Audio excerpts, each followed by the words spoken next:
Hey friends, thank you so much for watching. For those of you that are new to my channel, welcome. My name is Stacy, and in today's video we are making oven roasted Cajun spiced Mahi Mahi, and I cannot wait, so let's get started. I'm so excited for today's recipe. We were out at Costco earlier today and I saw some beautiful wild caught Mahi Mahi, and I thought, all right, we are cooking this up tonight, so I cannot wait to share this recipe with you. So let's get started. Alrighty, here I have my vegetables. So what we're using is yellow squash. We do have a zucchini, some asparagus. I already chopped up some onion and some green pepper, and I just have some big chunks of it here, just lightly chopped up and everything, because we're gonna cook everything in one pan, so it's all one sheet pan, easy cleanup, and we are good to go. And let's see, we're gonna use the rest of our cherry tomatoes to add a little brightness to the dish. So let's get started. Let's start out with our yellow squash. So we're gonna cut this up. So I love Mahi Mahi. Whenever we go out to a restaurant and Mahi Mahi is on the menu, I always order it. It's just, I don't know, just one of my favorite fishes. It is definitely one of the tastier fishes that I prefer to eat. It's very light and mild.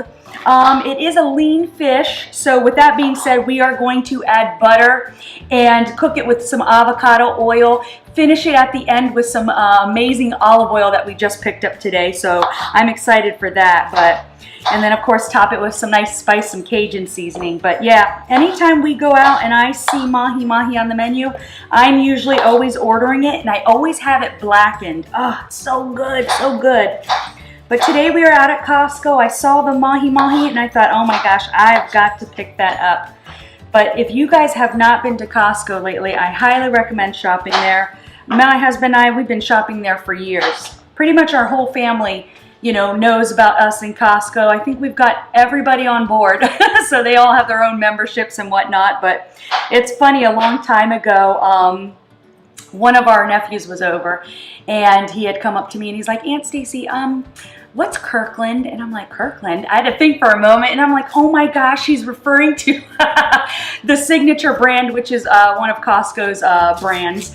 And he's like, yeah, you have Costco or Kirkland pans, Kirkland soap, Kirkland, just pretty much Kirkland everything. So I thought that was quite comical, but you can just get some really good deals there. So my biggest tip though, when you first start shopping there, is to, you know, keep in mind that you'll probably spend a little bit in the beginning, but once you get on a good regimen and start buying things when they're on sale, that's what we always do. We'll stock up when items are on sale, but maybe I'll do like a Costco haul for you guys, so let me know if you want me to do that. But alrighty, so I am chopping the zucchini here.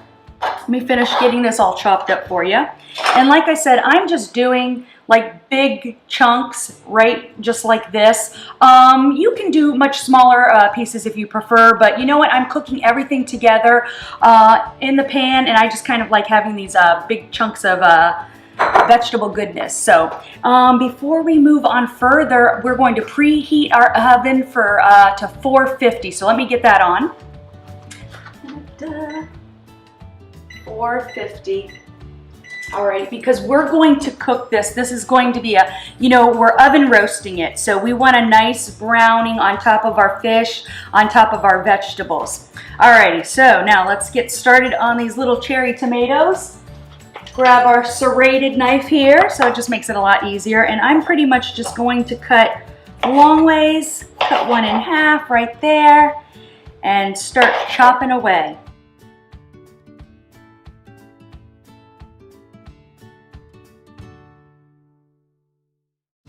What's great about adding these cherry tomatoes is they're just going to get a little bite of sweetness in there.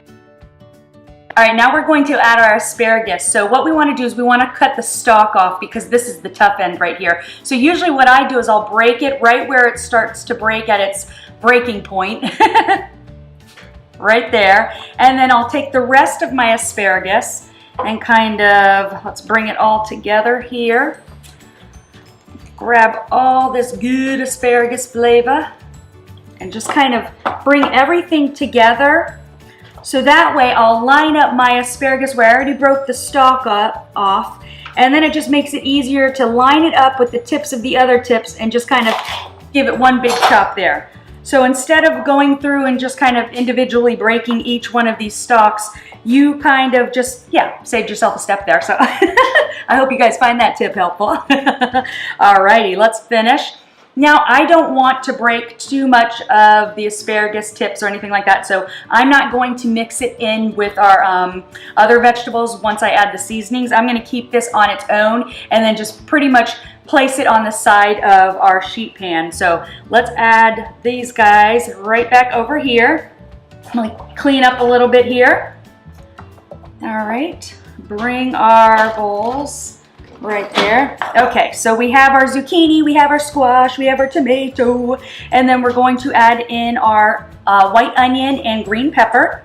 Now you can use a yellow onion, a red onion as well. Red onion's a little spicier, but I just have this white onion left over, so I thought, you know what, let's just use what we have. And really you can use any vegetable that you have left over as well. Maybe you have some broccoli in there, or some other vegetables, because I can't think of anything right now. So, but you can definitely cook with whatever you want. The key is we are adding our seasoning, and I'm doing a Cajun spice. So let's see. First, we want to top this with a little avocado oil.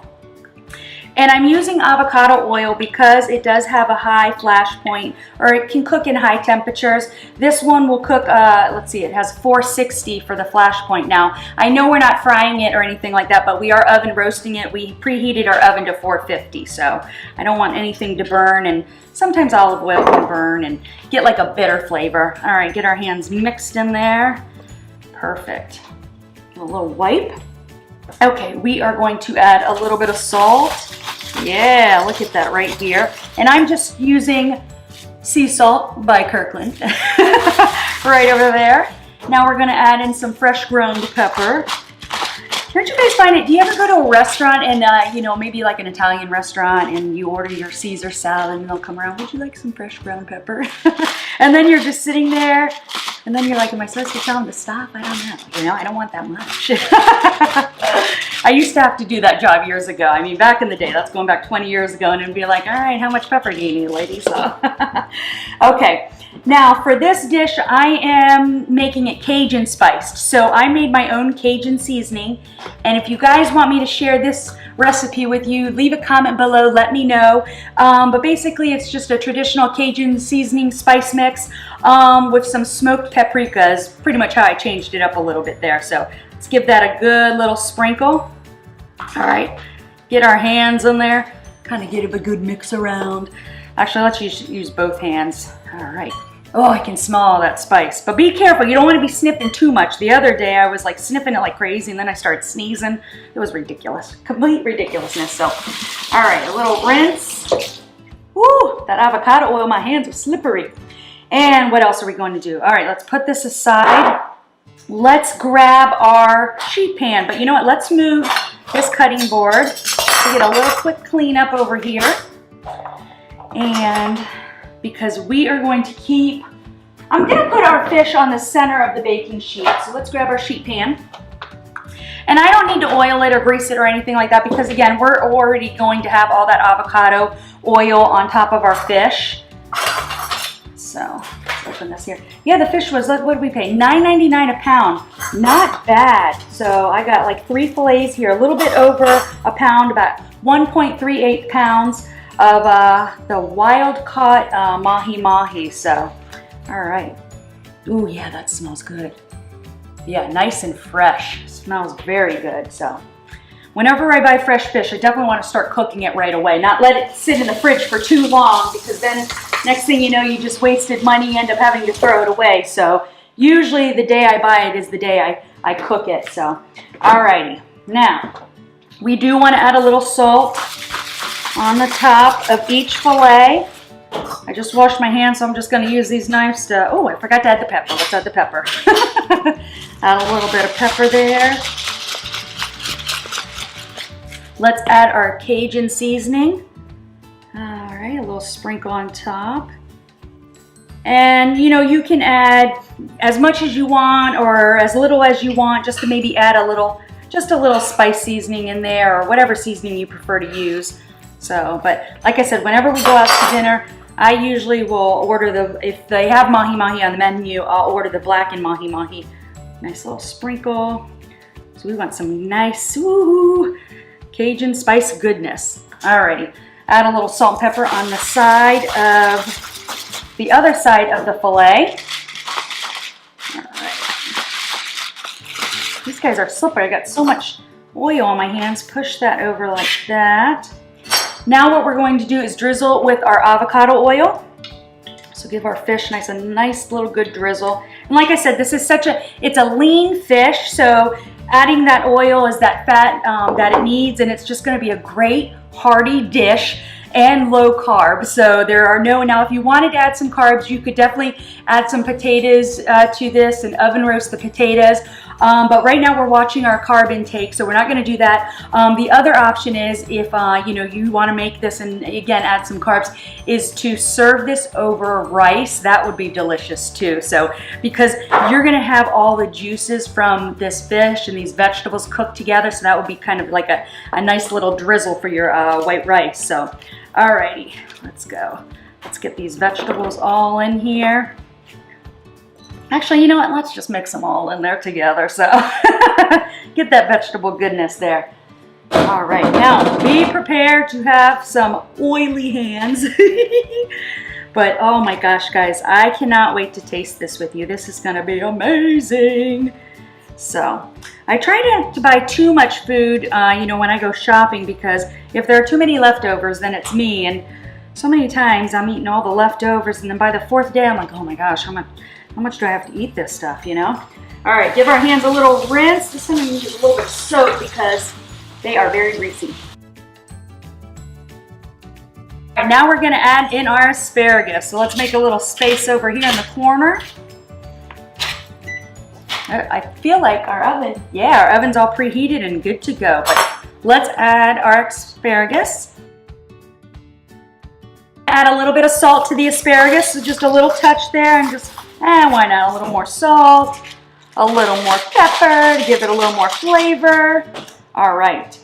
Now, what I also want to add before I throw this into the oven is I'm going to cut up some butter and just add a little bit of butter all over the fish. So again, because like I said, we want that fat to really, just make this a very filling meal and everything. So now I'm using Kerrygold unsalted butter. I usually always buy unsalted butter because I want to be able to control how much salt I add to a dish. And I find that when I do have butter that's already salted, I can tend to over salt a dish and everything. So I always go with unsalted butter. Now my butter is, it's hard as a rock because I keep it in the freezer. So because I usually buy in bulk, you'll open the freezer. I always have like a bunch of butter in there basically. So let me grab a cutting board and I'll be right back. Okay, so I have our knife ready. Let's cut into the butter here. Now what's great is on the back of the butter is there are like little lines here measuring it out for you. So it will say 1 tablespoon, 2 tablespoons. And I just like to keep it all even. So we're just gonna cut it right on the line that says 1 tablespoon. And we have 3 pieces of fish, so I think we'll do 3 tablespoons of butter. All right, that one was a little thicker, but it's all right. Not a problem. Just kind of peel this label off. That Kerrygold is some good butter, guys. I love their butter. We've been eating them for many years now, so trying to watch the carbs. My husband and I went keto a few years ago, so we've been doing low carb for a couple years now. We go off and on, where sometimes we'll cheat during the holidays and whatnot. So, but I'll save all those details for another video. But all right, so we are going to add all that butter. Let's cut this guy, break this apart, and give him a little chop there, just to make sure we got even amounts there. Perfect. Look how good that looks, guys. So, and I cannot wait to put this in the oven. But as you can see, I have all our vegetables mixed together, our fish underneath. You can smell that Cajun spice. We have our asparagus off to the side. And now we are going to add this into the oven at 450 for about, let's do 12 to 15 minutes.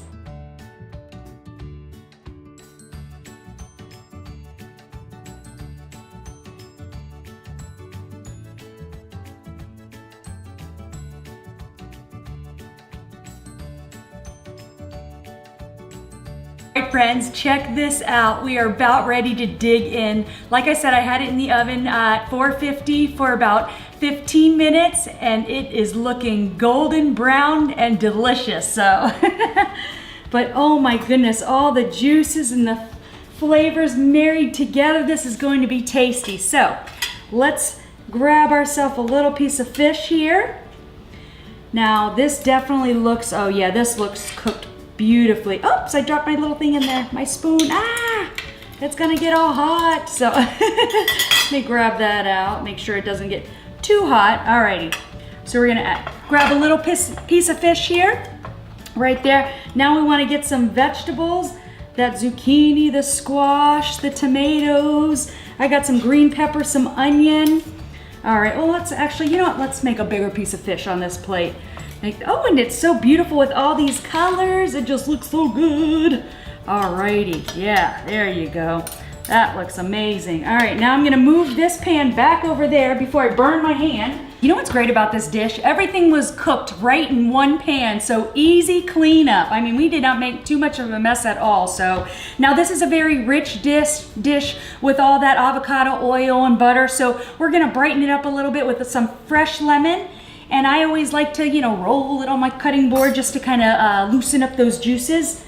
A little chop here. And just add a little drizzle right all over our fish. Perfect, there we go. And we are also going to add a little bit of EVOO. My husband just picked up this bottle of extra virgin olive oil. So I thought, you know what, this will be perfect right on top of my fish. So of course you'll notice it is the Kirkland brand. But let's add just a little drizzle. Oh, there you go. All that avocado olive oil richness right there. Now I'm gonna bring this plate in closer so you guys can get a good idea as far as how this looks.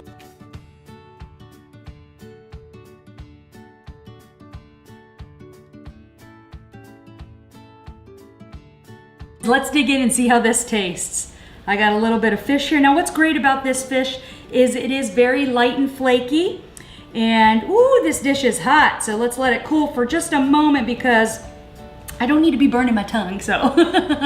But oh my goodness, I got a little bit of onion in there, a little bit of squash. See that?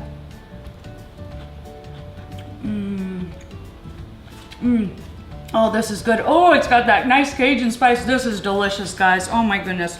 This is tasty, guys. There is just so much flavor in this dish. So just because you're going low carb doesn't mean you have to eat like tasteless foods. I mean, there is just so much flavor in this dish. What's great about this dish is that the vegetables are still nice. They still have that nice little crunch to them. Because you're cooking the fish only takes about 10, maybe 15 minutes to cook.